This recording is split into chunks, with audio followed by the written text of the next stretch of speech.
This talk was given at the Huntington Library in San Marino, California on March 11th, 2025. My name is Bonnie Barrett. I am artistic executor for my late friend, Ina Jane Ray. The Huntington Library holds Ina's poetry books, literary papers, her 9 artist sketchbooks, and a full set of Native, an art and literary zine she edited and published, in addition to a small number of paintings and photographs. Today, we will take a look at these holdings. I will be drawing heavily from the writings of Janet Nippel, my co-executor. Ina Jane Ray was born in 1949. Her birth name was Linda Ray Hulbert. She would later change her name. She died in October of 2020, leaving her lifetime of creative output to 4 friends. I had recently retired from teaching and assumed the role of artistic executor in 2021. Soon, a truck arrived, bearing hundreds of framed and unframed paintings, 9 artist journals and sketchbooks, 367 sheets of black and white negatives, several hundred photographic prints, the literary archives from her poetry practice, and a stack of issues of Native magazine. Organizing, storing, and preserving it all seemed like an impossible task. In similar circumstances, the work of countless brilliant women artists has been lost. This was my chance to make an exception.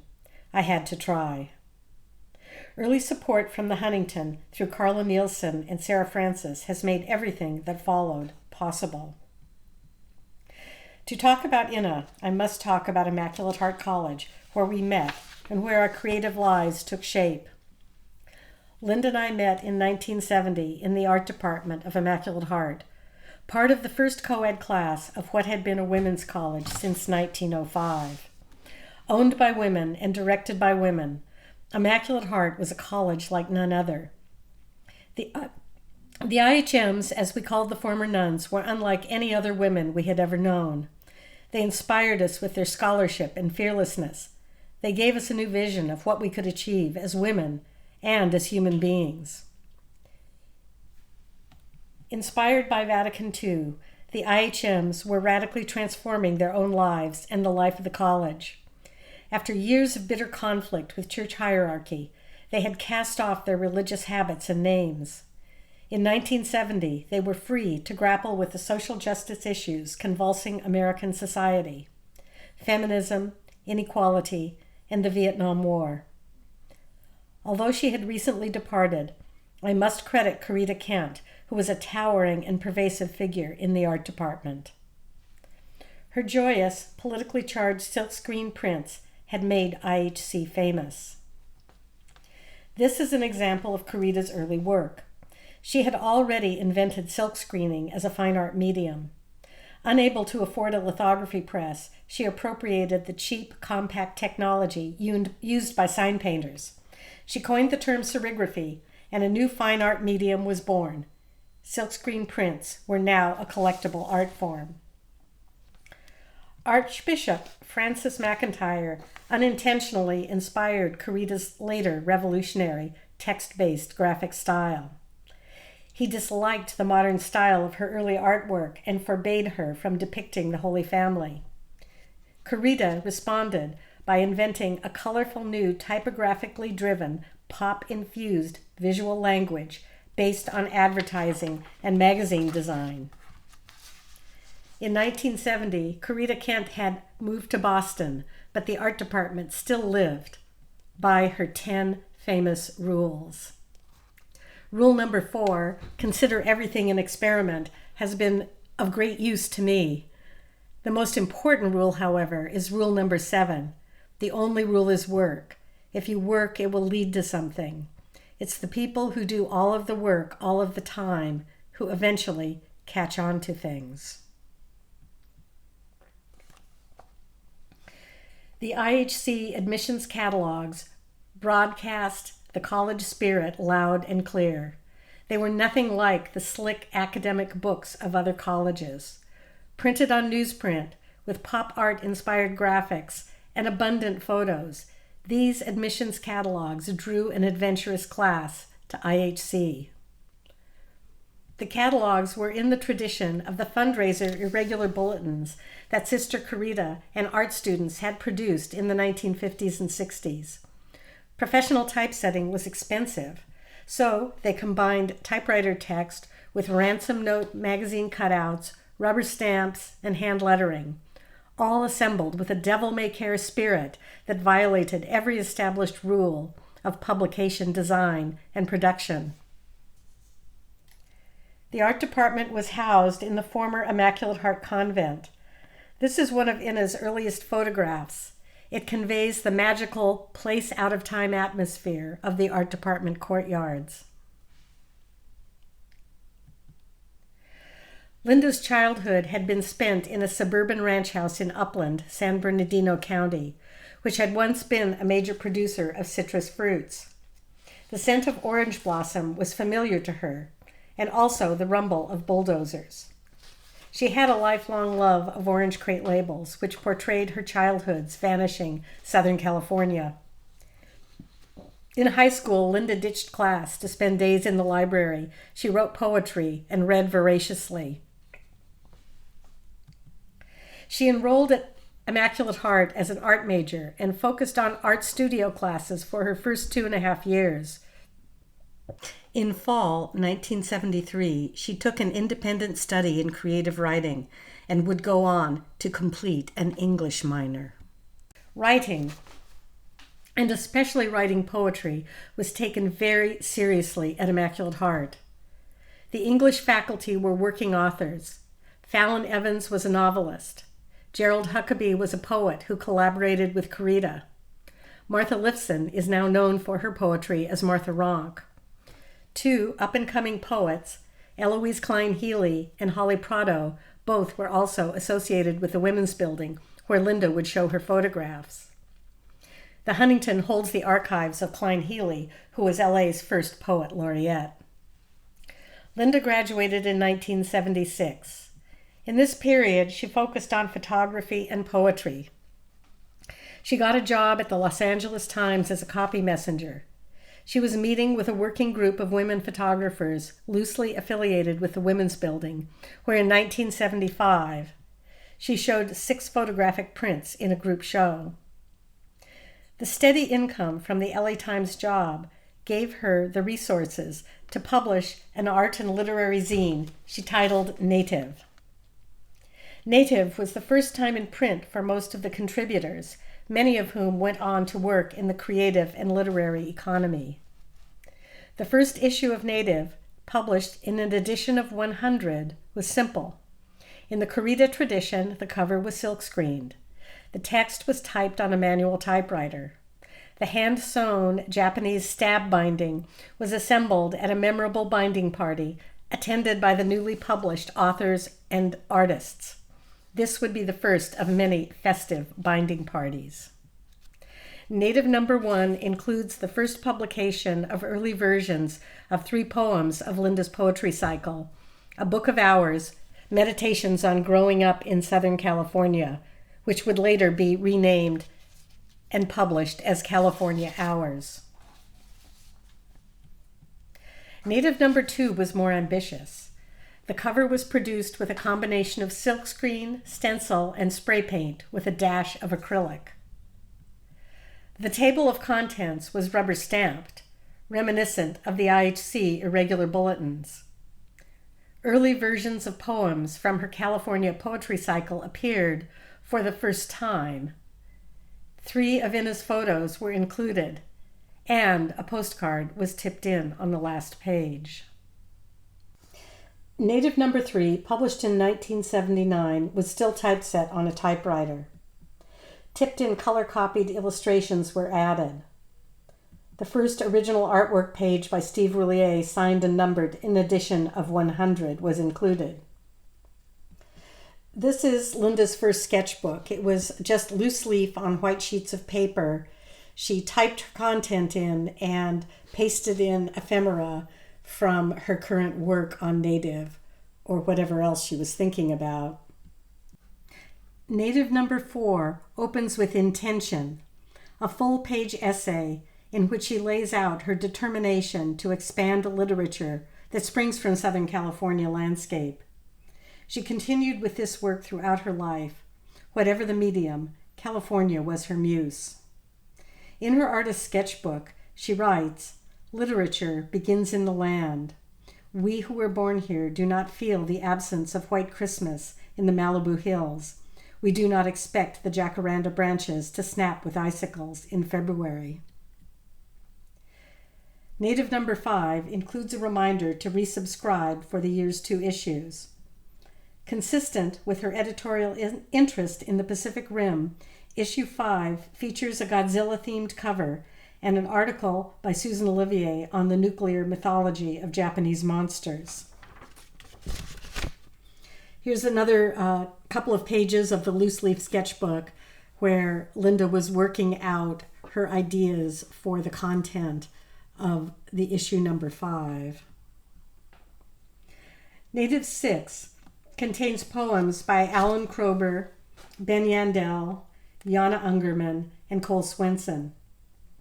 She filled 8 pages with early drafts of poems that would later appear in the Knot Garden. In these pages, the alter ego persona of Sister Fishwick makes her first appearance. Inna used this personal copy of Native to hand edit her 8 poems, a process that would continue for many years. Native number 7 was the suburban issue. The cover is based on her photograph of 2 swimsuit-clad friends, that's me on the right, lounging a hot Southern California afternoon away. Linda had assembled a group of writers and artists focused on California. Ben Yandel writes of life in Pasadena. Linda contributed an essay on the suburban ranch house, and under the pen name Eva Reyes Griffith, a childhood story. Janet Nippel contributes a sibling drama under the pen name Susan Theodore. Typesetting was now being done at the Women's Graphics Center in the downtown Women's Building. In Native number 8, Linda had achieved her goal to expand the literature of Southern California. A now familiar slate of writers and artists filled the pages. Poet Cole Swenson contributed cut-ups, a double-sided fold-out page, assembled from found and written typography, reminiscent of the IHC irregular bulletins. This loose page sketchbook shows Linda's sketches for the cover of Native number 8. Native 9, the only Native cover I designed, was a tribute to California and Linda's achievement. She published early versions of 6 photographer poems from the Pacific Rim, which would later be published in the Knot Garden. Steve Roulier supplied his last original handmade page. In 1982, Linda and I formed a partnership to publish her poetry cycle, California Hours. I had returned from a year of studying book arts in London and used what I had learned to design the pages and binding.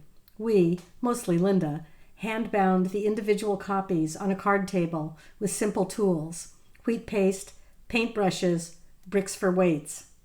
I can say that I'm pleased by how well it has held up over time. In 2021, Janet Nippel and I collaborated to publish a memorial edition of California Hours. This sketchbook page has ephemera from the publication of California Hours. The card in the upper left-hand corner I printed in a class I was taking in the letterpress studio of the Women's Building downtown.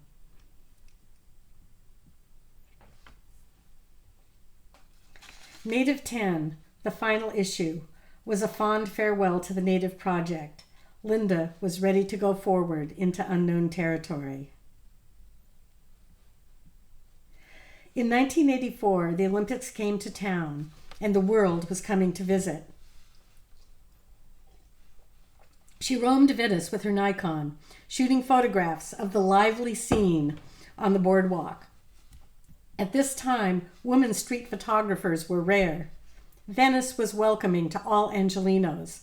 The scene of street vendors, breakdancers, and musicians made it a destination for tourists and locals alike. Linda had a knack for capturing the freedom and diversity of the overall scene, with a sharp focus on human connections. These and all of her negatives are held by the Los Angeles Public Library's history collection.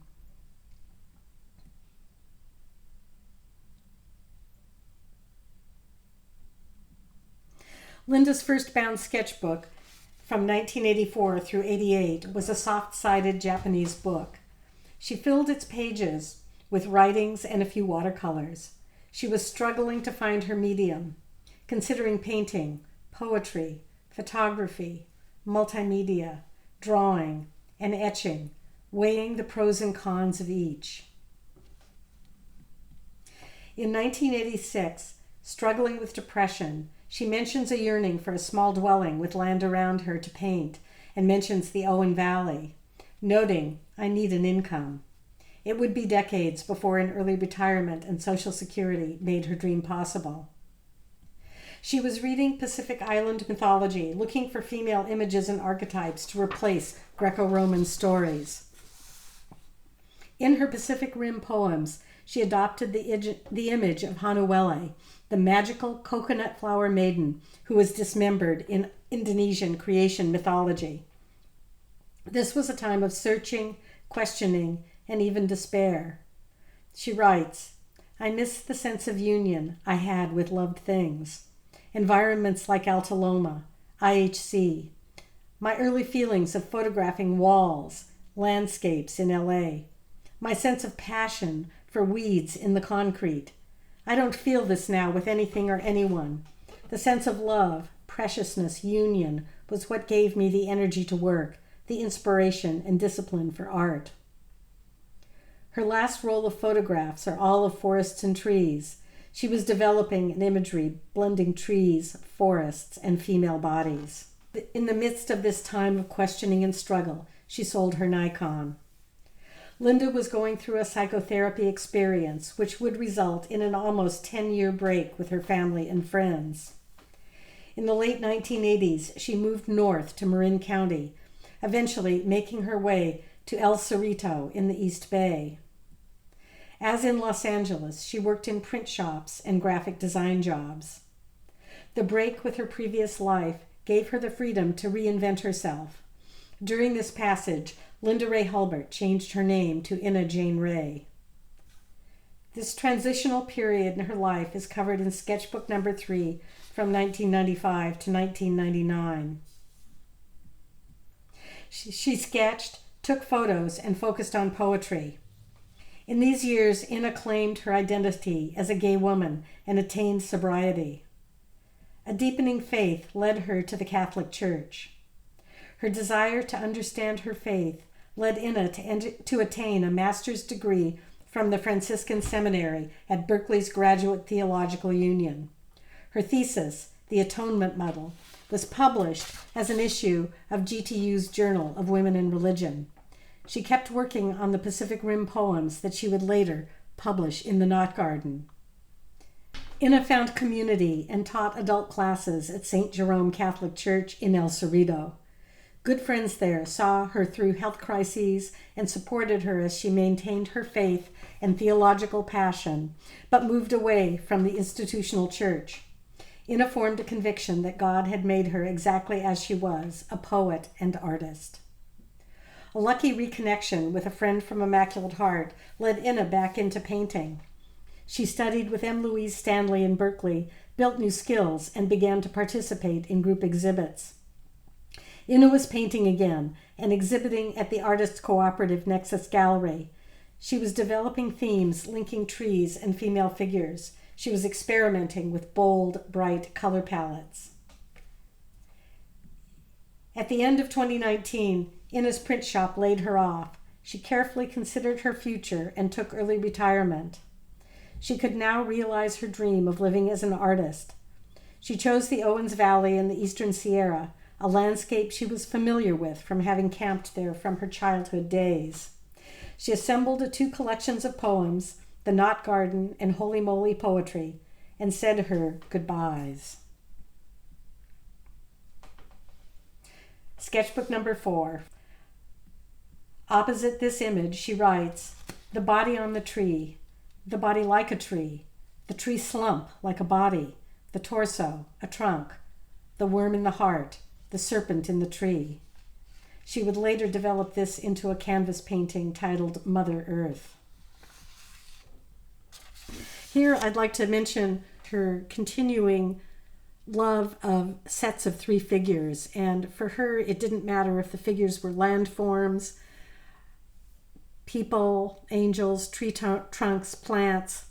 She saw them all as equally interesting and as equally figurative. Inna continued developing her environmental and feminist themes from 2000 to 2004, the period covered in sketchbook number 5. She writes, "What to paint? To have energy to paint what truth? Women's bodies attacked, like tree torsos, twisted, limbs cut off, hacked, bleeding, sap running, the body of the world."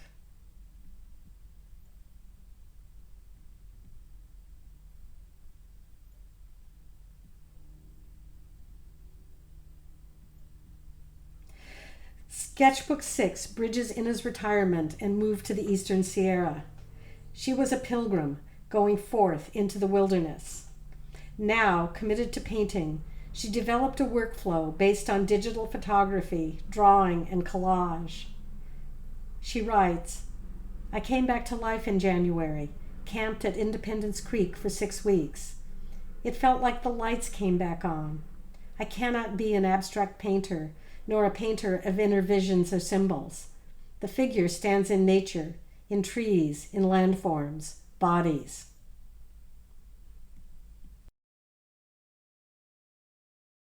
Sketchbook 7 from 2011 to 2015. Inna made dozens of paintings based on photographs she had taken at Point Pinole in the East Bay during the 1990s.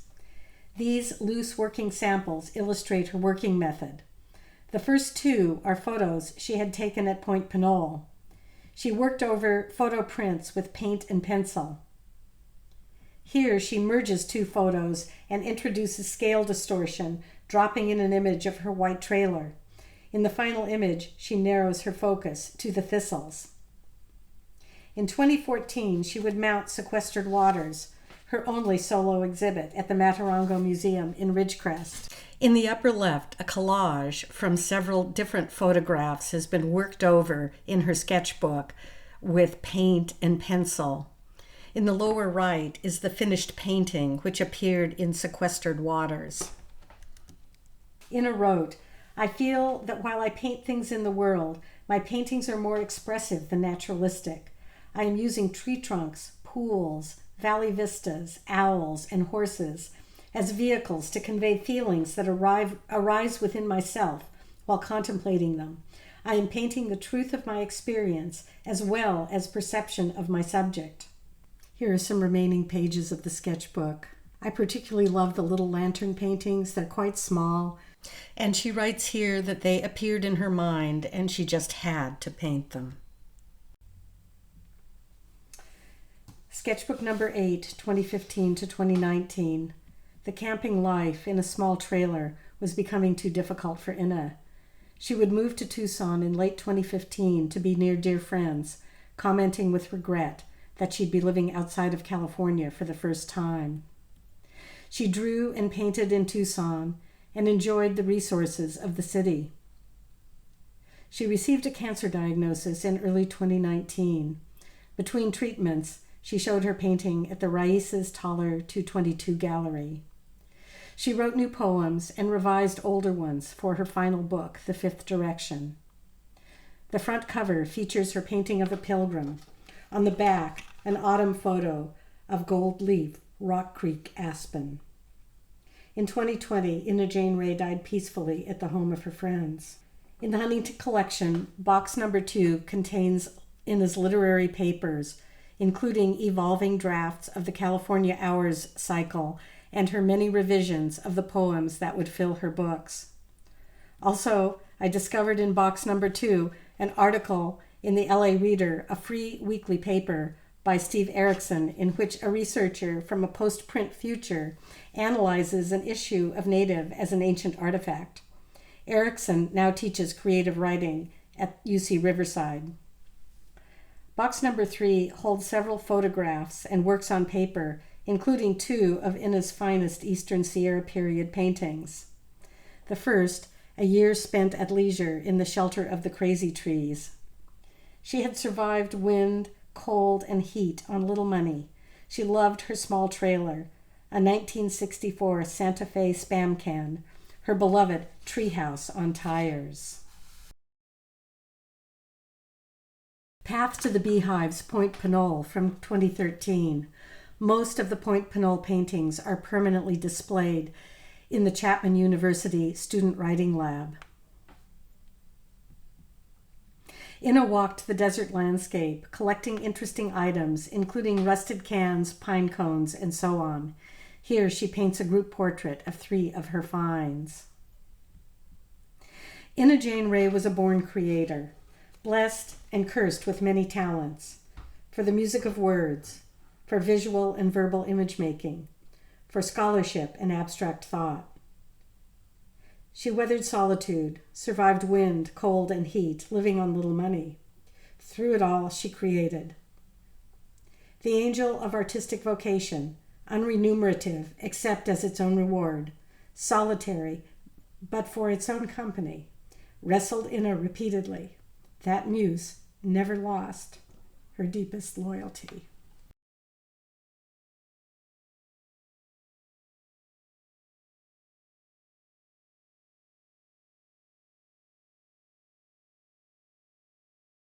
Chapman University holds more than 100 of Ina's paintings as part of the Escalette Permanent Collection of Art. They can be seen at the Chapman E-Museum at the web address shown here.